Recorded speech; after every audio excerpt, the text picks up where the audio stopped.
ഒരു പാർട്ടിയിൽ വെച്ചിട്ട് ഒരു ബിസിനസ് എക്സിക്യൂട്ടീവിൻ്റെ അടുത്തേക്ക് നന്നായി വസ്ത്രധാരണം ചെയ്ത ഒരു വ്യക്തി വരികയും അദ്ദേഹത്തിനോട് പറഞ്ഞു, ഒരു 6 മാസത്തിന് മുമ്പേ നമ്മൾ രണ്ടുപേരും കണ്ടതാണ് ഒരു റെയിൽവേ സ്റ്റേഷനിൽ വെച്ചിട്ട്.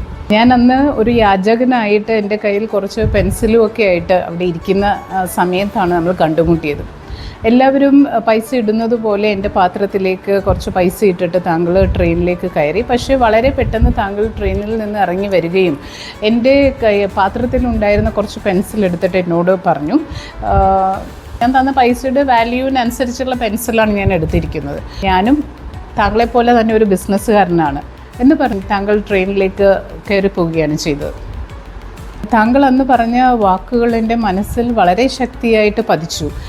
ആ വാക്കുകളാണ് എന്നെ യാചകനിൽ നിന്ന് ഇന്നൊരു ബിസിനസ് പേഴ്സണായിട്ട് മാറ്റിയിരിക്കുന്നത്. അതിന് നന്ദി പറയാനാണ് ഞാൻ താങ്കളുടെ അടുത്തേക്ക് ഇപ്പോൾ വന്നത്. ഇത് കഥ. ഈ കഥയിൽ എന്താണ് സംഭവിച്ചത്? താൻ യാചകനല്ലെന്നും താനൊരു ബിസിനസ് പേഴ്സൺ ആണെന്നും എന്നുള്ള ഒരു തിരിച്ചറിവ്, തന്നിൽ അടങ്ങിയിരിക്കുന്ന ആ ഒരു കഴിവിനെയും ആ ഒരു ക്വാളിറ്റീനെയും അദ്ദേഹം തിരിച്ചറിഞ്ഞ നിമിഷം അദ്ദേഹത്തിൻ്റെ സെൽഫ് എസ്റ്റീം ഉയർന്നു.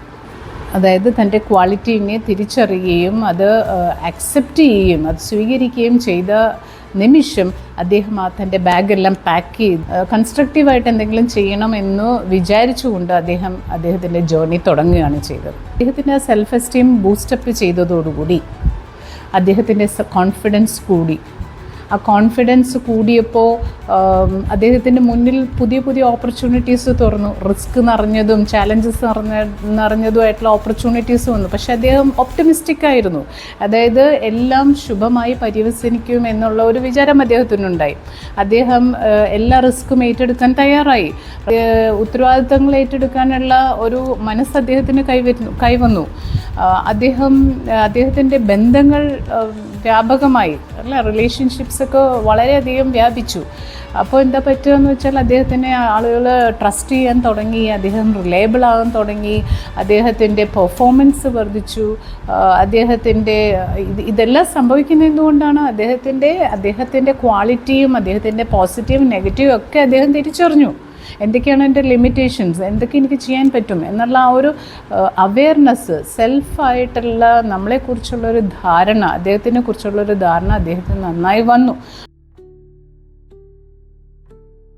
അതായിരുന്നു അദ്ദേഹത്തിൻ്റെ സെൽഫ് മോട്ടിവേഷൻ. ആ ഒരാൾ സെൽഫ് മോട്ടിവേറ്റഡ് ആയാൽ പിന്നെ അയാളെ തകർക്കാൻ ഒന്നിനും പറ്റില്ല.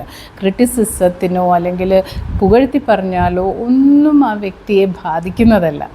നമ്മുടെ സെൽഫ് എസ്റ്റീം ബൂസ്റ്റപ്പ് ചെയ്യുക എന്നുള്ളത് അല്ലെങ്കിൽ ഉയർത്തിയെടുക്കുക എന്നുള്ളത് വളരെ ഇമ്പോർട്ടൻ്റ് ആണ്. We should have A high self esteem. അതാണ് ആ യാചകനിൽ സംഭവിച്ചത്. അദ്ദേഹത്തിൻ്റെ സെൽഫ് എസ്റ്റീം ഇംപ്രൂവ് ചെയ്തു അല്ലെങ്കിൽ ഉയർന്നു. അതുവഴി അദ്ദേഹത്തിൻ്റെ കോൺഫിഡൻസ് ഇംപ്രൂവ് ചെയ്യുകയും റിസ്ക് എടുക്കാൻ താല്പര്യപ്പെടുകയും ഓപ്പർച്യൂണിറ്റീസ് കൂടുകയും ബിസിനസ് വളരുകയും ഒക്കെ ചെയ്തു. അദ്ദേഹത്തിൻ്റെ പ്രൊഡക്ടിവിറ്റി കൂടി. അപ്പോൾ എന്താ പറ്റുമെന്ന് വെച്ചാൽ അദ്ദേഹം മോർ സെക്യൂർഡായി. ഹി ബിക്കെയിം മോർ സെക്യൂർ അല്ല, ബിസിനസ് മാഗ്നറ്റായി എന്ന് വേണമെങ്കിൽ നമുക്ക് പറയാം.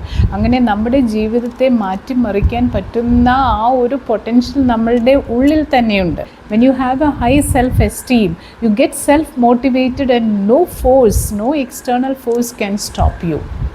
And self-esteem, high self-esteem എന്ന് പറഞ്ഞാൽ it doesn't mean that you are egoistic and you feel that you are perfect. നമ്മൾ എല്ലാം തികഞ്ഞതാണെന്നുള്ളൊരു വിചാരമൊന്നും അല്ല ഹൈ സെൽഫ് എസ്റ്റീം എന്ന് പറഞ്ഞാൽ.